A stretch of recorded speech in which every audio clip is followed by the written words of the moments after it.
Jai Hind and welcome to Dev Talks.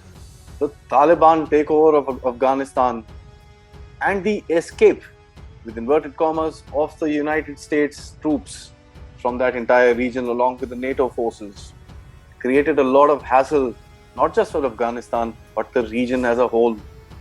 To discuss the situation, I have with me Lieutenant General A.B. Shivane.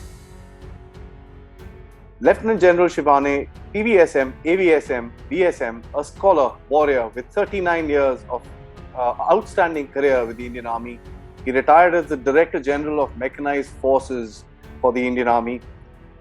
He has represented India in the United Nations peacekeeping force in Guatemala. And the General today is a renowned speaker on leadership, counter-terrorism, one of the most important things that I'd like to mention here, was motivation, geostrategy, geopolitics, national security, and capacity building. And finally, Make in India. He is an acclaimed defense analyst with several publications to his credit. And I've been able to actually force him to come and give his views about Afghanistan. Thank you, sir, for taking out this time to talk about this very intriguing subject, which is going to affect everything around us. Thank you so much, Aadi. It's a pleasure to be with you on your channel for two reasons. One is I think it's always has a very contemporary issues being discussed, and two, I find it a very professional sort of environment in which we are able to discuss. So, my compliments to you for your wonderful work that you are doing. And today, I think Afghanistan seems to be filling up the mind and the media space and its turbulence. But I think, and we've got a whole plethora of at least 10 to 15 analysis and articles and interviews going on that is on the social media. But like I mentioned to you before the interview, somewhere I feel we are mistaking the uh, actors and ignoring the cause, right? So before you ask me a question, I would like to put a foundational hypothesis, you may call it, or you may call it a fact, uh, of Afghanistan in general and the global environment which has been created because of this turbulence uh, in specific. Now, if you look at geography, plays a very, very important role in the future of a nation. Its culture, its growth, its national security dimension, and the way it grows and develops over the years. And Afghanistan, I'm afraid, Afghanistan has been a prisoner of geography, both internally because of the ethnic and tribal rivalries that have gone on, and it has become a playground for geopolitics of world powers around. And therefore, it has it has become an area where everyone has entered. And I would say that Afghanistan has become a nation of graves of nations, many nations who came in from their own prism of selfish interest, devoid of politics of the region, devoid of understanding of the internal dynamics of the people, and the focus on nation building of Afghanistan. They came with a very myopic, self-centric views. And therefore, when I say that Afghanistan is a smaller this thing of the holistic world understanding that we need to have, is Taliban and Afghanistan are names and events which have happened in recent past. The deeper malice is extremist Wahhabism and Islamist terrorism. The day we understand this and its proliferation all over the world, including India, I mean, you see the way the madrasas are coming up. So, unless we address the cause, you will have many Talibans or different names, or you'll have many Afghanistan's happening all over. And nations will come and go, but this turbulence will carry on. And we are in close proximity and we're going to be impacted by it. So we need to look at things from that perspective. Yeah. Now you can show your questions, please. I think a very, very good ground, sir. Thank you so much for that, because you've actually said a couple of things that I'd like to put out there, saying that it's a very myopic view with which a lot of people have actually come into Afghanistan. They've not really understood the ground realities of the Yeah. tribes, the Pashtun Wani for that matter, and so on and so forth. There are 50,000 other things which go around in that part of the world. And that's very important for us to actually understand. So, coming to what I wanted to ask you is, the world today is criticizing the United States with regards to the way this whole thing has been done. I don't think, with regards to the questions of their continuing their base in Afghanistan is something the world is not asking, because that's pretty much their decision. Nobody wants to question that. But the criticism is on the manner in which this whole, deal, or this whole um, disengagement, or withdrawal was done from the United States, from the Afghanistan. What part of this criticism do you think is valid, and what, in your opinion, actually went wrong? Yeah. So, Adi, when I look at the American misadventure in Afghanistan, they did it in Vietnam, they've done it in Iraq, but I call it a misadventure of not learning from the past. And I would say this Afghanistan misadventure had three clear cut phases. One was Operation Enduring Freedom, which they came in as a global war on terrorism after the 9/11 happened. But out of the 20 terrorists, 16 were in Saudi Arabia, they're not in Afghanistan. And then you got hold of Osama bin Laden in Pakistan, next to a military establishment. So, was there a larger aim to use this global war of terrorism to control spaces in Central Asia and prevent the Russian influence? And because I don't think the focus was so much on getting those guys who created the turbulence. Hmm. Second was a phase which I would call as operational forever war, because they kept fighting, but they never kept winning. They never they used technologies, but they never could ever get hold of spaces which are being controlled by Taliban. You don't win counterinsurgency wars like that. You don't do anti-terrorism operations like that. So it was a never-ending war in which you bought body bags and you kept pumping money. So where was the cost benefit factor of this? And the third phase, which is I think 2021, which has happened over the last 1.5 year now, I would call it an operation deceitful abandonment, because they have let down the people of Afghanistan, they've let down the global community, and ushered a humanitarian crisis that is coming. It was, to my way of thinking, a fixed match. It was doctored. That you don't scratch my back, I won't scratch my back. You give me an exit, and you come and sit in the place and do whatever you have. So, where is the global respect for such actions? Well, they have lost credibility as a nation in the eyes of global community, in the eyes of humanity, where now human rights violations are taking place.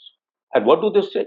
Essentially, if you look at whatever they've been speaking at the US administration from the official thing, they've been giving three reasons, directly or through communication or otherwise. The first they are trying to indicate is the need for China focus. Rather than continuing a war with Taliban, the United States needs to focus more pertinently on the challenges of China, particularly in the Taiwan area and in the Indo-Pacific region, and against an increasingly assertive China. Conversely, which is not spoken, is create space for China to go in so that they also burn their hands and ease out Taiwan and South China Sea as such. So, I mean, there is said and then the unsaid to it. Then there's a factor that they keep honing on and keep talking about it is homeland security. Look, we achieved after 9/11, no major attack took place, and we have prevented attack on US from Afghanistan and such territories. What caused, my dear? 2,400 soldiers dead, thousands of civilians, contractors, civilians dead, 20,000 soldiers wounded, 1.8, that is the figure that goes out trillion that has been spent on it. What homeland security? Instead of killing and you on US ground, you got guys killed there. Who are you responsible? Where is your moral high ground? So I think this thing is also flawed to an extent. And the third thing they keep saying, which is partially correct, I think, because with the pandemic hit economy, Afghanistan was not sustainable. And the cost benefit of this Operation Forever war was leading them nowhere. They realize the sooner they get out, the better it is because of lesser body bags and lesser money being pumped in and focus going in the incorrect direction. So I think these reasons that they have been saying. So Taliban military victory without fighting was, I think, inevitable. But the US abandonment was a fixed game. There's no doubt in that. And because the exit seems too orchestrated from February, March 2020, when the talks took place at Doha, and then they were talking of May end, the withdrawal. And then in May, June this year, with the new US dispensation, Biden being there. And again, focus being, please let us exit without any casualties or without touching us. Who rules is your responsibility. Whether it is Ashraf Ghani did not agree, so they didn't even give him allow him to come to US. He had to go to UAE and asylum. And they took the Taliban that okay, fine. The people whom you were fighting, whom you came in for, and who were your enemies, today you're welcoming them on the throne and saying, you please take over. I mean, this is orchestration of the highest level and abandonment of the highest level. Now, my macro strategic observation that the US-led Afghan experiment was bound to collapse sooner or later because it had a flawed entry strategy and no exit policy, and therefore it was a shameful abandonment. It was a strategic disaster for them. My second observation is wars are not won by nations and their armies. Wars are won by people on your side. A nation is defined by the people, and they remain the center of gravity for lasting peace and prosperity of the nation. You never looked at the people. Therefore, you couldn't win a war. You were there not to rebuild or reconstruct a war-torn nation. You were there to kill. You looked at myopic killing of a monster that you created and whom you fought and finally got him back on the throne. And my third observation is that, look, wars are won and lost in the mind, not by fighting.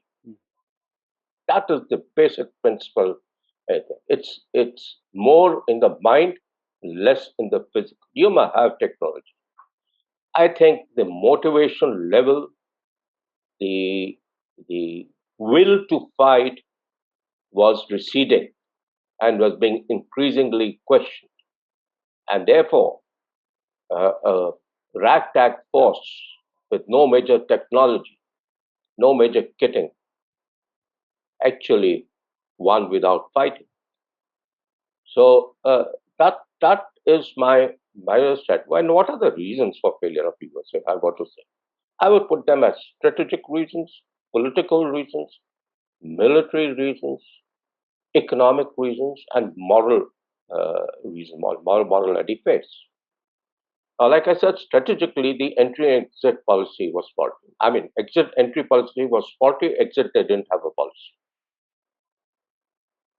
A military instrument in a anti-terrorist or a counter-insurgency operation at whatever level is meant to create conditions for lasting peace so that uh, a people's democratic or a people's organization and governance comes in which the country flourishes. Now, where did this 1.8 or 1 trillion go? All into military. I mean, the infrastructure building, the education, the healthcare was minuscule. Yeah, they did something, but it was minuscule. And it's all there, facts and figures are there. I wouldn't like to quote, but uh, the 80% or 90% of it went towards fighting Taliban. So, strategically, you are incorrect. Militarily, you never fought. You were in garrisons carrying out indirect fires, drone attacks, and all, and then allowing Taliban to control spaces. You have to move out. You have to reach out and put them on the back foot.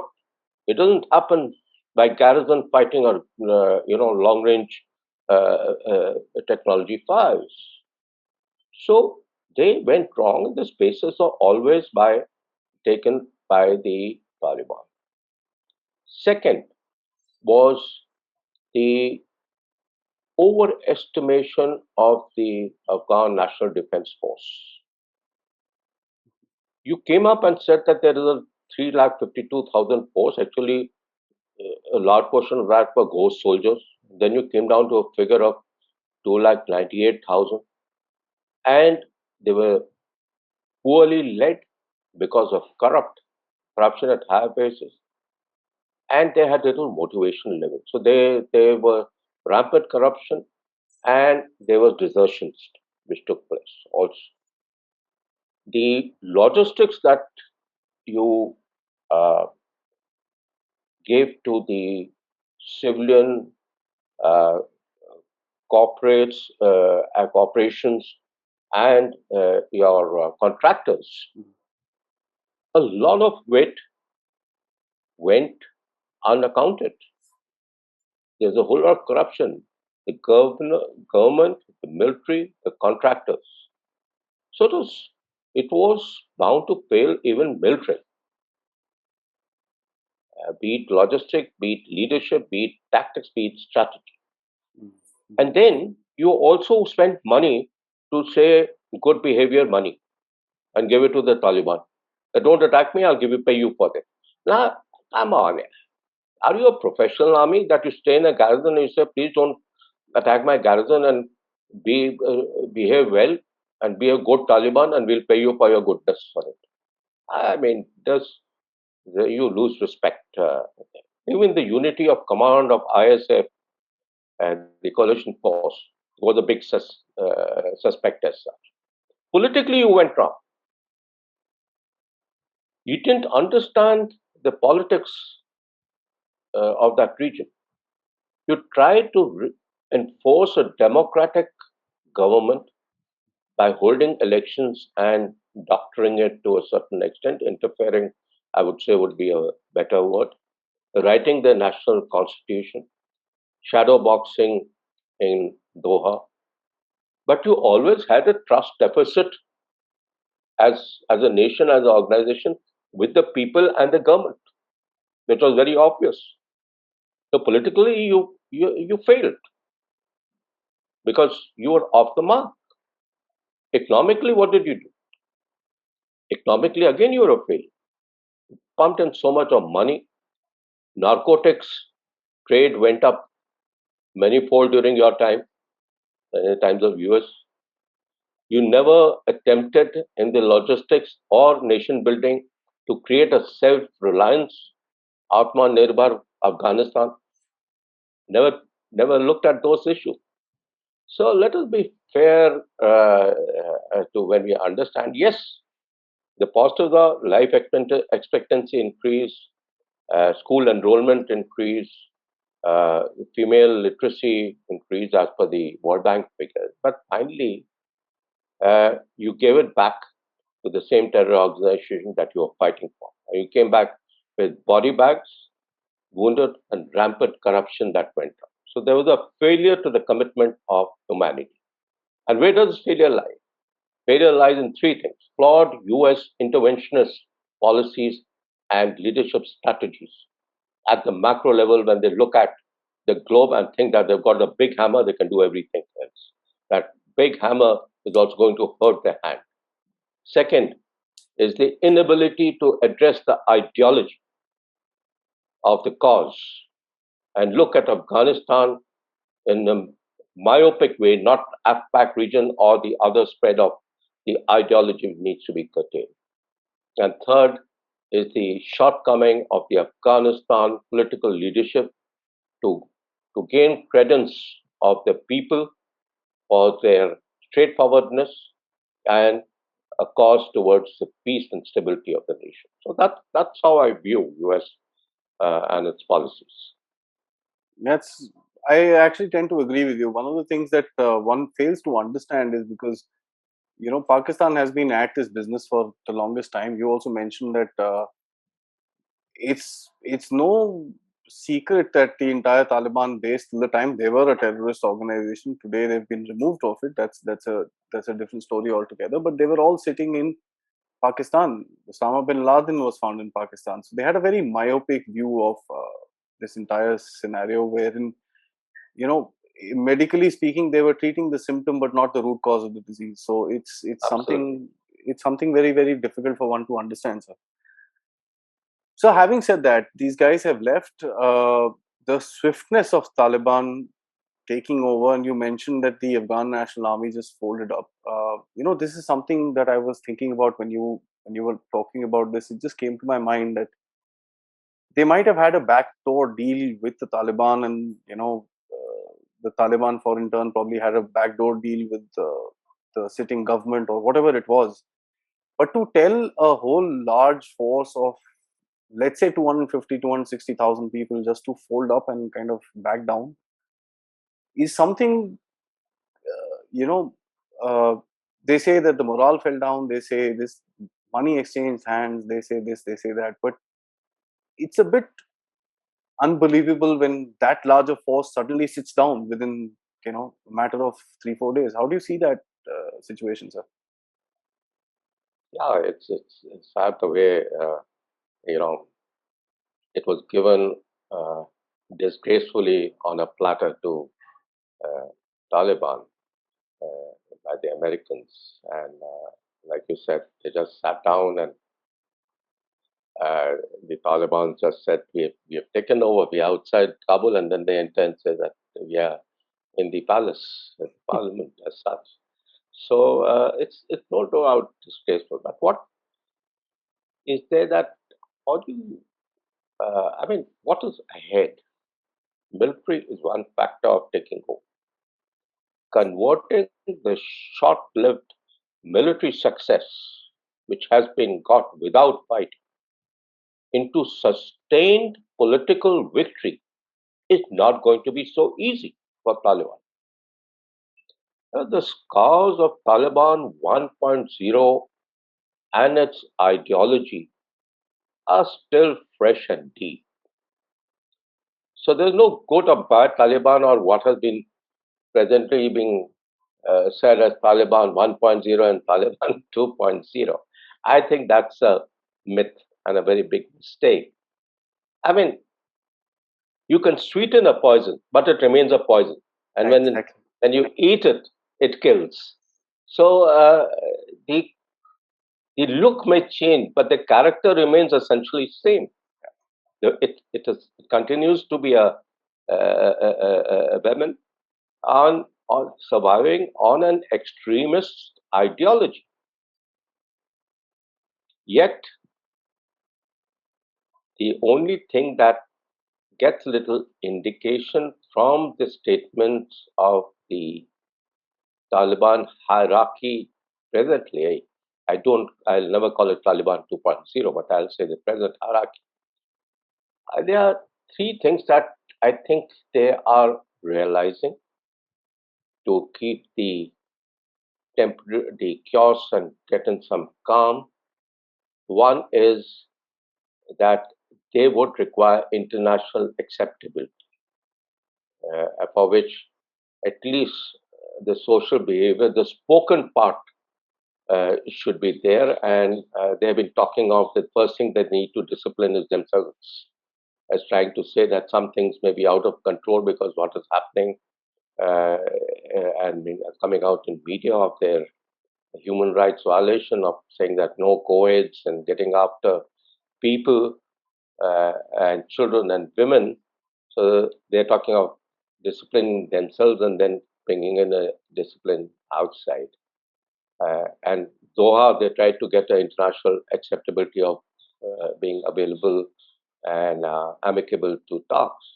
So I think uh, they understand that international acceptability to a certain extent is important for the credibility. Second thing that they understand is that internal cohesion and acceptability by the people to Taliban's ideology is important.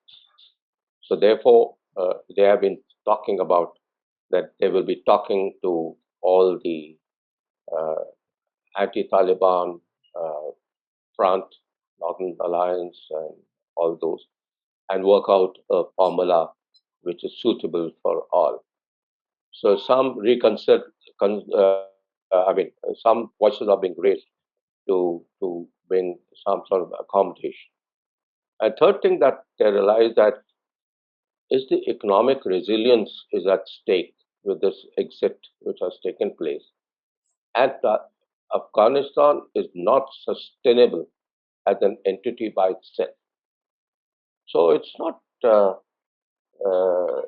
these things are pointers which are being given by Taliban to the world community, at least spoken. Their actions are yet to prove what they have been speaking about, or the spokesman has been saying about. Because, like I said, Taliban, it's not the Taliban which is threat, but it's the ideology. And we were all along tackling the effect, not the cause, which it is. So, how do you address this threat? That's a big question. That's $1 million question. How do you address this reality which is there, that they are there and they seem to be aware to a certain extent that their longevity and their continuity will depend on a few factors. So, how do we as a global community deal with it? And it has to be dealt globally. Nations cannot deal with it in isolation. I think the first thing that needs to be addressed is to address the ideology of Wahhabism, extremist Wahhabism, and Islamist terrorism as as something which is against humanity. It's not the religion; it's the extreme use of religion for extremist activities, which is never professed by any religion, not even Islam. So you are exploiting the religion. And this has to be curtailed. There are many ways of doing it financially. The spread of madrasas, uh, the whole lot of things. It's a whole big strategy that has to be worked out. Second is you have to deny spaces for exploration. There are breeding grounds. There's indoctrination camps. There are training centers. I mean, you look at and if you do a little survey, which is available on the net, and the number of madrasas that were there uh, 10 years, a decade back on the outback boundary, and now it's all very clear. It's all very clear what's happening. And the third, the people, unless the people reject it, and they are the center of gravity, and they reject Taliban's way of doing things, and want the Taliban to come in the main fold with the prime purpose of governance and growth for the nation. In a society which affords everyone, irrespective of gender, irrespective of area, opportunities to grow and do well for the nation. So I think people are must for this, and that is how I see Taliban uh, new leaders uh, looking at things. That's, yeah, I mean, probably a very realistic way of looking at something like that. So there, you mentioned they're also looking for recognition from around the world, and all that they're doing in terms of their communication. And this became a big issue on social media a couple of days ago, that Yeah, they've yeah, given a press conference, and the it's not just India. As a matter of fact, a lot of people across the world have got a very soft corner for them because they came out and spoke, and they came out and tried to project an image of themselves to become be or seem as normal as they can in terms of their perceptions about society and stuff like that. Do you think if they carry on this game of being a little bit moderate and being very well spoken and putting the right social media narrative across, would they be able to actually get themselves recognized by? Uh, I don't want to get into the politic of it, sir, but this word liberal actually has been misused in politics today, but yeah. by some of the more liberal nations around the world. I don't think it's going to take place that way. The situation is very chaotic. They don't have financial standing. They don't have the people's backing, and international recognition is not going to come about in such a jiffy by either nations in proximity and the new blocks that people have been talking of, because there is an aspect of fallout and spillover of this chaos that is going to take place. So I think for the present time, the immediate thing that is happened after the abandonment is a situation of chaos and a near civil war that has taken place as such. Mm. So to that extent, I don't think the recognition is going to come in very very fast, be it globally or be it regionally as such, because the behavior on ground does not speak presently of what their spokesmen have been so far professing in the various media and press briefings as such. I don't think it's going to happen that far. I mean, I'm sure if somebody, one of them is hearing this, they would not like to hear something like this because they're working hard towards building an, sort of a image about themselves that they've, as is put very, very clearly across the world, is 2.0. Yeah, Seems like an upgraded version of the. I think Taliban, Afghanistan is a house divided. Yeah. It's not a monolith. Hmm. A lot of ethnic tribal loyalties and owing allegiance to sectarian trends. There is, a world recognition. The instability is being created by essentially three factors. One is the power dynamics of Yeah. the resistance that has been put up by Northern Alliance under Ahmad Massoud uh, and fight against Taliban, which they are not talking of power sharing, but uh, the talking of anti-Taliban movement. So there's a power dynamics of that.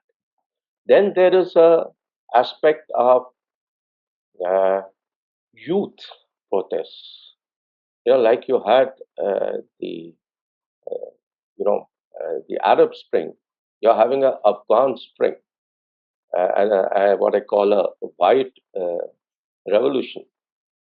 Because what is happening is, imagine a guy who was, say, 5 years or 10 years, 2 decades back, and he's seen uh, an environment in which pubs happened, things opened up, they got opportunities to do a little work, and uh, he saw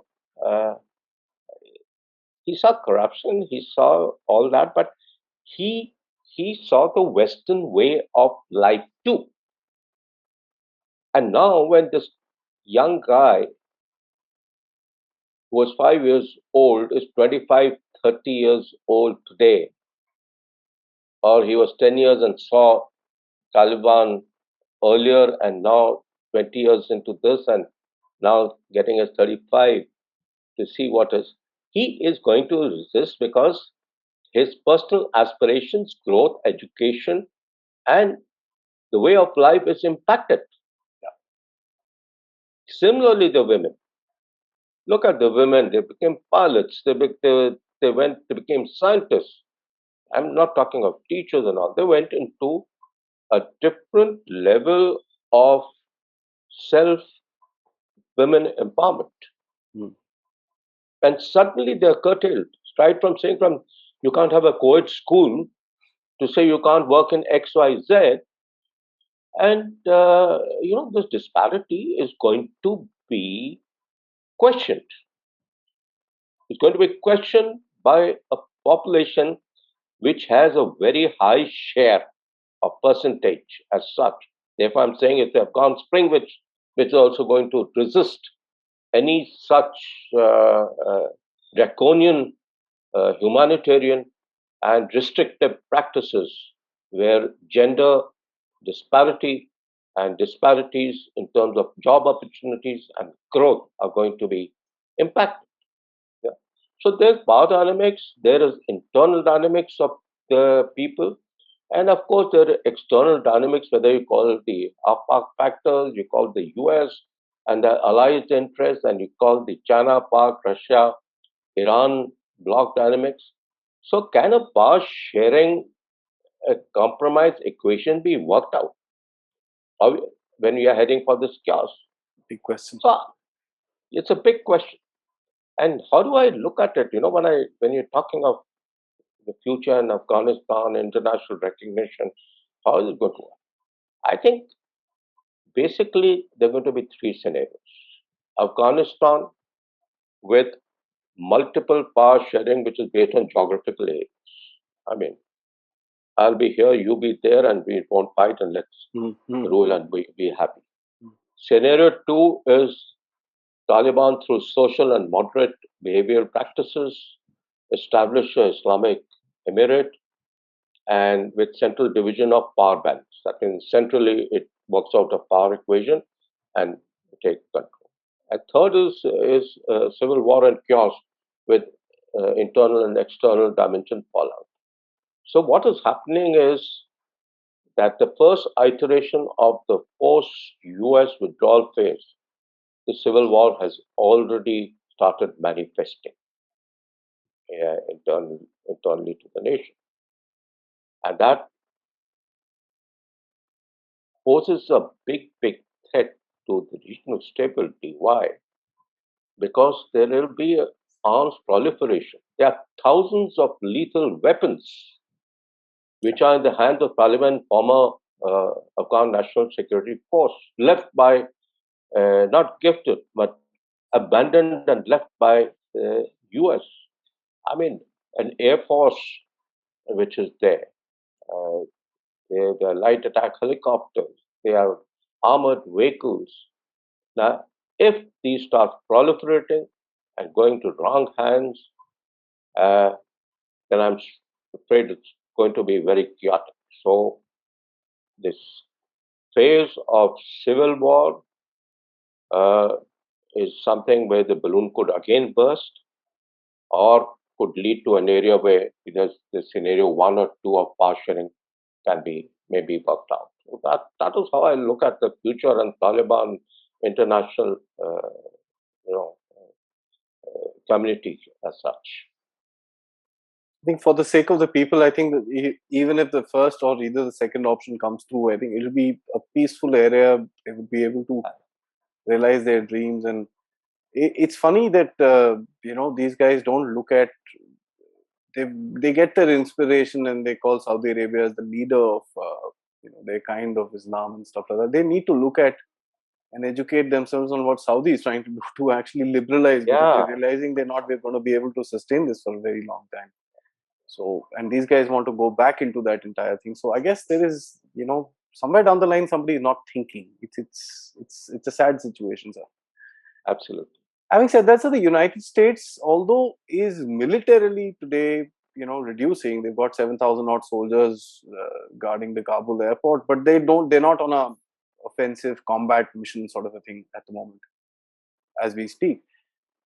The US still exerts a lot of power into Afghanistan. One of the big news that we saw is $9.53 billion of their assets have been frozen, when the IMF has come out and said that they would not be able to access their reserve funds, and so on and so forth.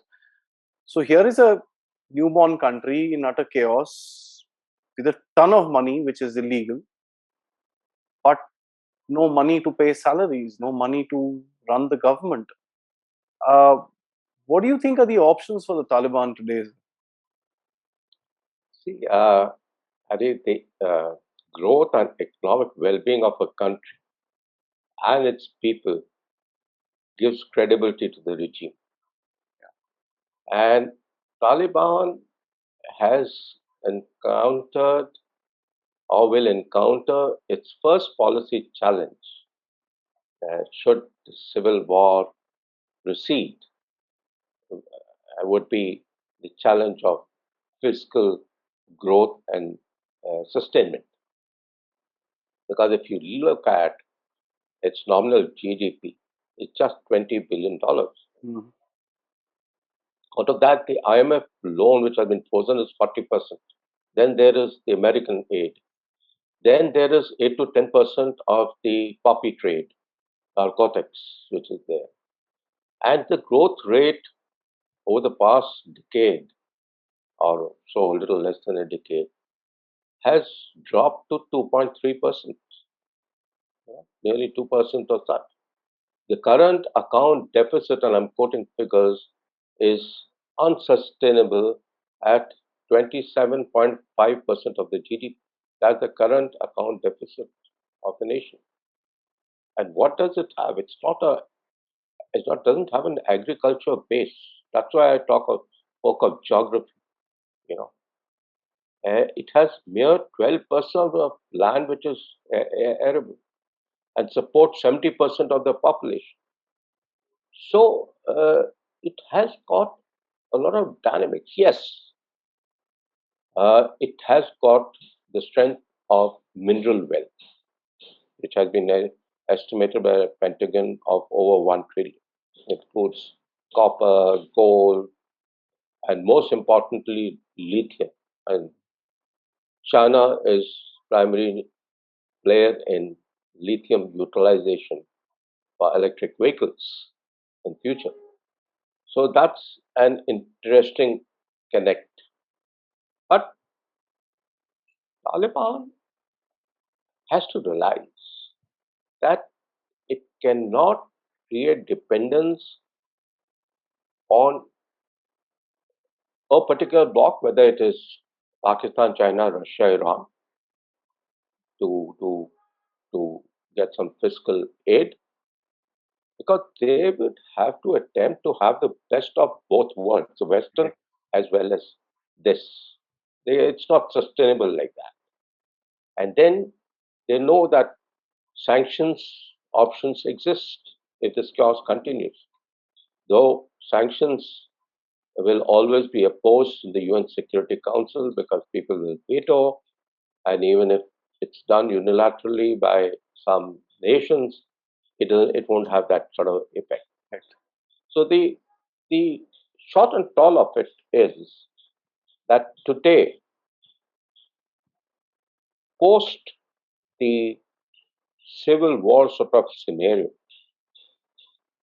for any political dispensation to have credibility and contribute to the nation builder, even if the social behavior norms are in line with international norms, the challenge is huge in terms of fiscal sustainability of the nation because of its geography and because of its dependency on externalities. Yeah. And that is something that they have to balance. Otherwise, again, they will be exploited and left in an abandonment 2.0. That'll be part two. Yeah. That's a very, I think, a very good pun that you've used. So we mentioned about some amount of resistance. There is the Northern Alliance, which is there, which is there are lots of reports. One doesn't know what to believe because both of these parties are playing the information warfare very well. I mean, that's something one must appreciate of their efforts in terms of Yeah. ensuring that the information is actually as per what narrative they want to create, and it's being done both sides. uh, from the Panjshir Valley, you get videos which just tell you, okay, they've won it. But then you also know the realities of the entire area, the supply lines, and so on and so forth. How far do you think these guys would be successful in not just holding themselves out? I mean, that they're pretty good at. Nobody's ever been able to get into that valley because of various reasons. But how far will they be able to actually break out into capturing, small districts here and there are fine, but strategic points wherein some amount of you know negotiation strength that they would be able to achieve out of that situation, sir. See, the seeds of uh, fissures between Northern Alliance or the resistance movement led by Northern Alliance and uh, Taliban as such was sown deep in Doha itself by the people who came to discuss uh, the solutions to it. And the ex-president Ashraf Ghani at that time said no, he will not step down and allow Taliban to come in. And he repeated that in May, June this year Yeah. also. But they let him down. They let him down. The vice president said, I'm not going anywhere, Amanullah Saleh. And he went and joined the resistance, anti Taliban resistance. There are large number of Afghan National Army senior people. I know some because we've done some course together, who have joined, have gone to Panjshir, Five Lines, and joined the efforts under Abdul Masood of the Northern Alliance and anti-terrorist system. So they are at loggerheads, your swords drawn, and trying to play, like you said, a media game that, okay, we are discussing, and the next time you hear that 20 to 200 odd Taliban guys have been killed, and so many taken prisoners, and so many prisoners from Northern Alliance been taken. Herat area has been taken back. So many provinces, out of 38 provinces, the northern area provinces have been captured back.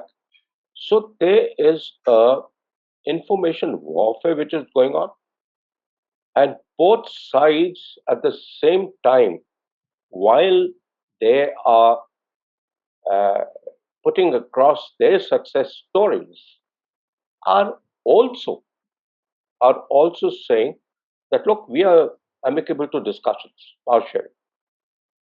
Taliban is saying that no, we are going to talk to them and we're going to settle them and we're going to work out a formula and get them into the mainstream. They are saying that if Taliban behaves and we are going to come to us and we are open to discussion, we'll discuss it. Yeah. But in the same breath, they're talking of victories and not stepping down. Yeah. each other on back. So that's what you mentioned. Information warfare is taking over. But the important thing is that both do not see eye to eye with each other. And therefore, a power sharing formula, even if it comes after a civil war, the stability of that is a big, big question mark. Whether that is going to be stable, it will have longevity, or before a coup takes place and again someone takes control. So, loyalties to tribes and loyalties to ideology are there. Where is the loyalty to the nation?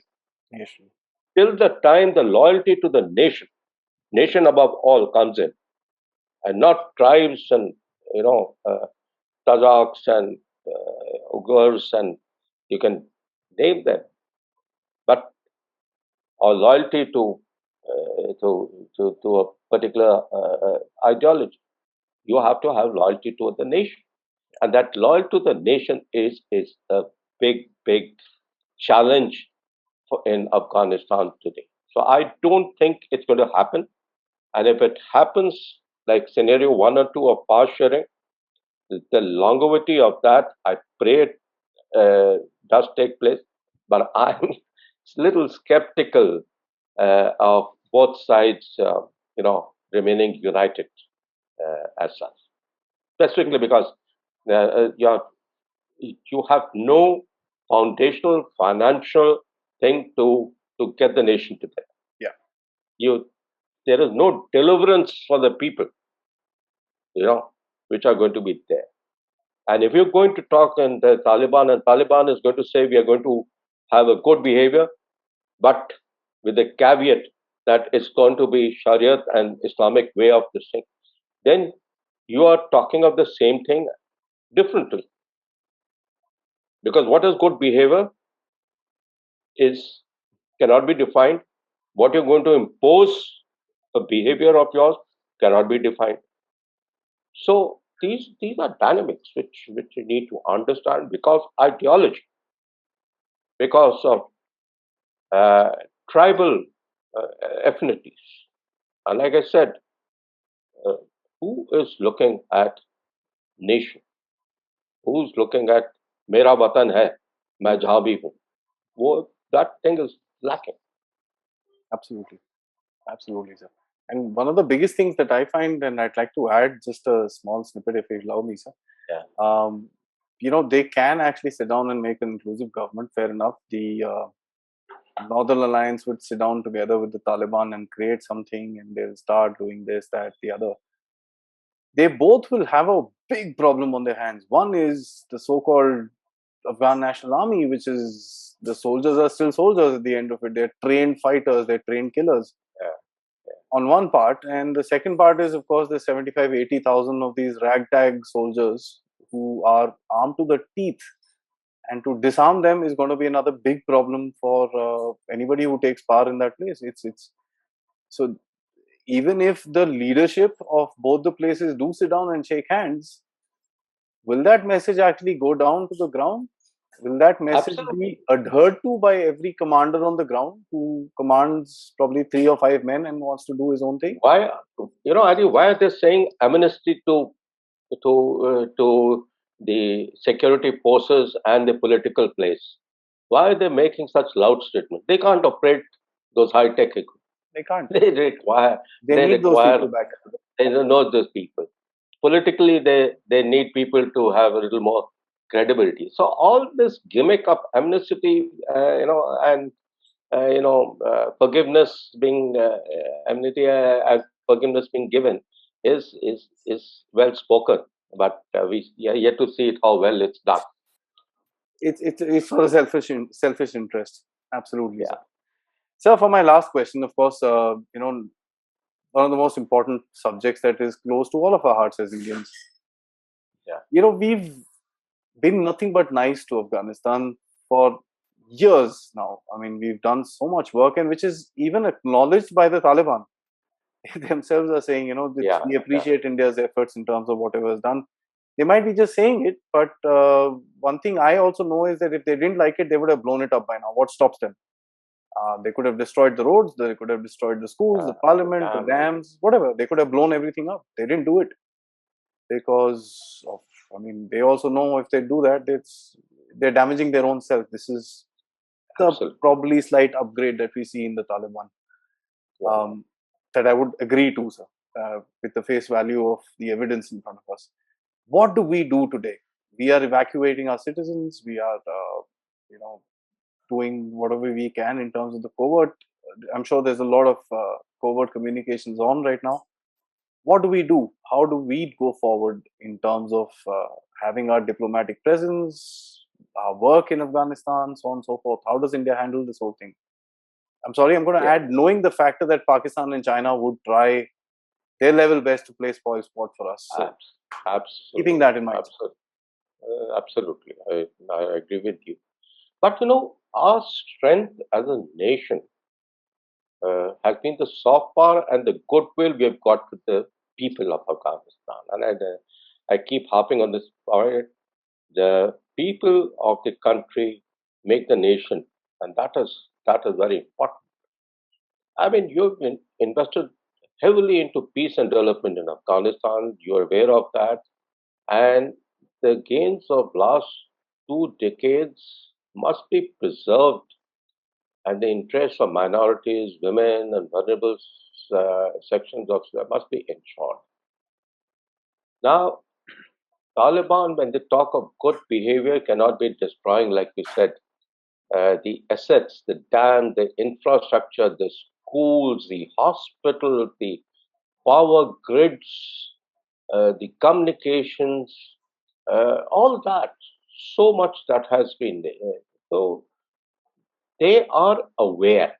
Like our foreign minister said, no part of Afghanistan is untouched by about 400 all plus projects that we've got in the 34 Afghanistan provinces. A large number of them are yet to be completed. So if you're looking at that carrot is a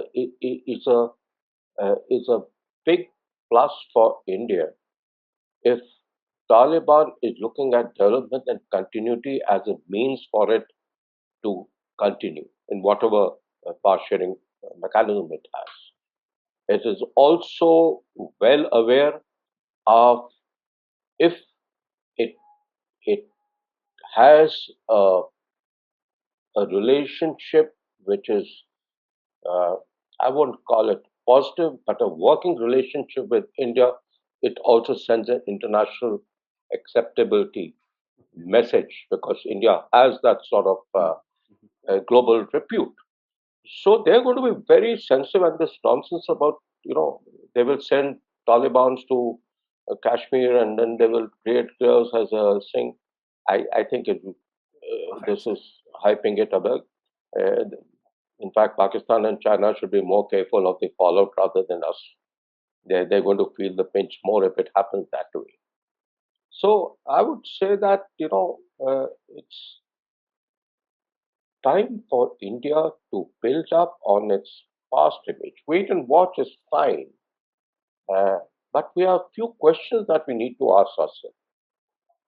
Firstly, what will be the effect of the Taliban takeover have on Pakistan's strategic behavior, you uh, and its relationship with it? Is it going to give it additional strength or motivation to push in and do something more in Kashmir, which seems to be losing control of? It is common knowledge that the TTP has fought along with Taliban and is creating uh, chaos.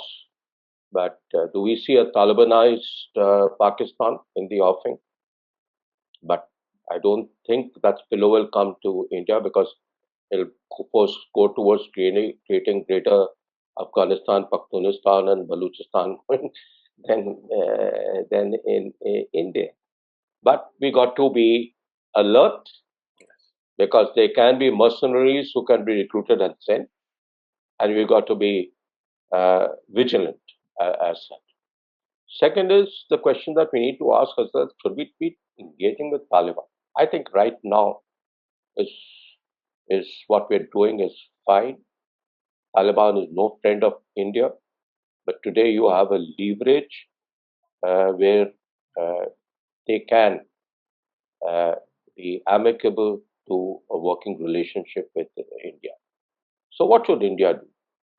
Well, like I said, be extremely vigilant and watchful of the activities that are going through. Be in touch not only with US, but I think Russia and Iran both.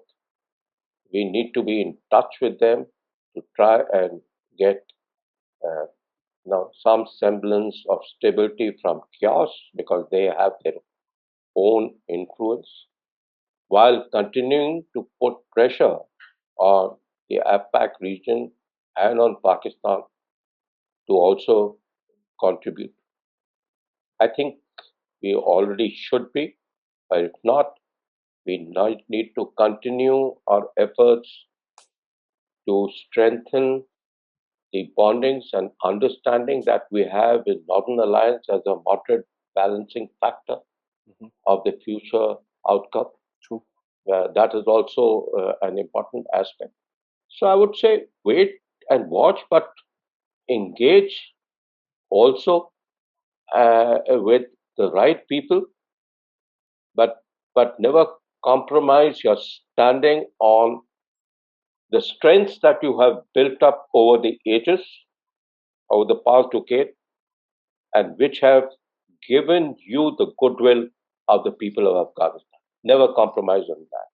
But the minute you compromise on that, you will send a wrong message and border to your internal dynamics which are going to take place. Correct. So I think that is how I look at India and its responses. Interesting, sir. I think you've actually busted a myth for the Pakistanis who are doing quite a dance on the streets of Lahore and Karachi and so on and so forth. That Taliban aa gaye and Kashmir dila denge and stuff like that. One thing I don't understand about the Pakistanis is that they want somebody else to fight their wars all the time. They've got an army of their own. If they want to do something, come. I mean, do whatever. Because Right? they look at one dimension. Everything for them is through the eyes of India, denying space or retarding India. So they want to make a lot of noise so that this noise goes down to other regions of India and saying that, wow, the chaps are now getting ready. But they better watch their backside because Yeah, TTP is going to create chaos, it's actually already both started, in sir. Pakistan and in Xinjiang also. Yeah. So they have to be. Why is China so also on a wait and watch sort of thing? Because they are not rushing in to recognize and they are mineral greedy and they are mineral heavy to match it too. They're not going for that, but they're also doing a wait and because the dynamics of seepage of this civil war, the dynamics of overflow uh, on Xinjiang, Pakistan, Baluchistan are more real and indicative of certain things happening. Then you talk of India. So I look at it that way. Interesting. So I'm going to sum it up with your permission, sir. One thing that we've realized, it is not really a Taliban 2.0, but I would actually, award them a 1.5 because they have learned certain things.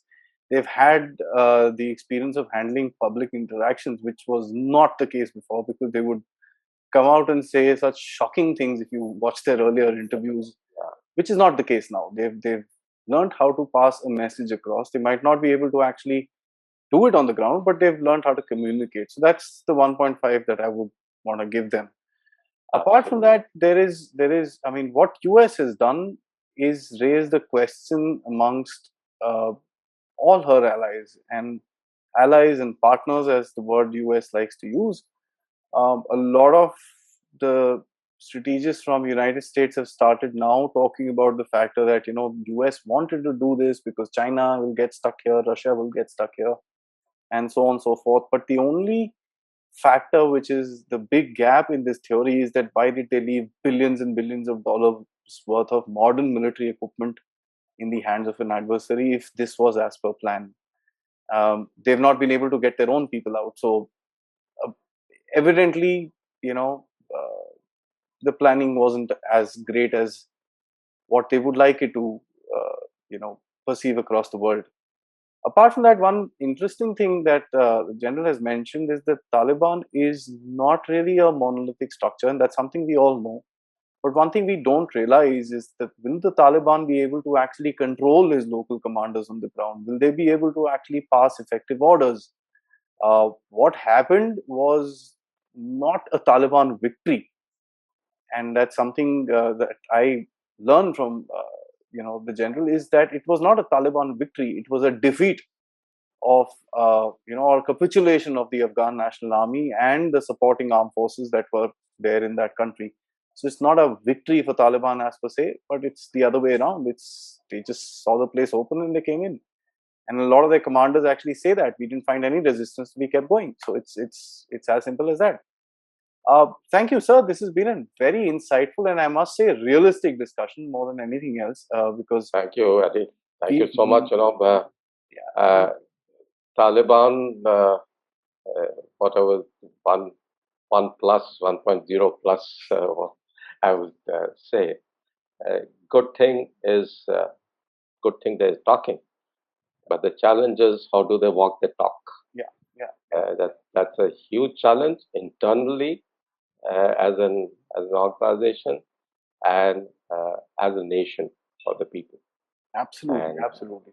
we got to see how this manifests into tangibles as such. Absolutely, absolutely, sir. And I was saying, this is sans all the rhetoric that we've been seeing on our television sets, all the threatening that flies around the place here and there, and sans the politics, of course. Thank you so much, sir, for keeping it simple, keeping it straight, and keeping it real. Uh, till another time, sir, another subject. Till then, sir, Jai Hind. Jai Hind, and thank you so much. It's been a pleasure speaking to you. Thank you, sir.